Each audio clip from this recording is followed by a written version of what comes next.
సాంప్రదాయ వంట రేగిపండు వడియాలుగా మనకు అన్ని రకాలుగా ఎంతో ప్రీతికరమైన చెట్టు రేగిపండు చెట్టు.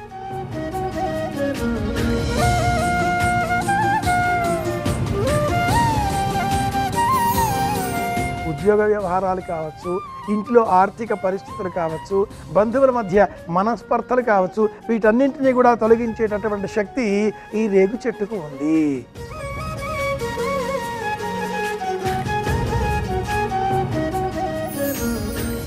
దీన్ని బద్రి అని కూడా అంటారు.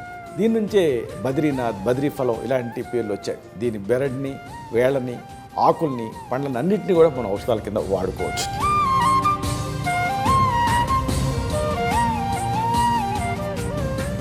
పవిత్ర వృక్షాలు ప్రతి గురువారం మధ్యాహ్నం 12 గంటలకు, తిరిగి సాయంత్రం 6 గంటలకు చూస్తూ ఉండండి మీ ఈటీవీ అభిరుచి ఛానల్లో.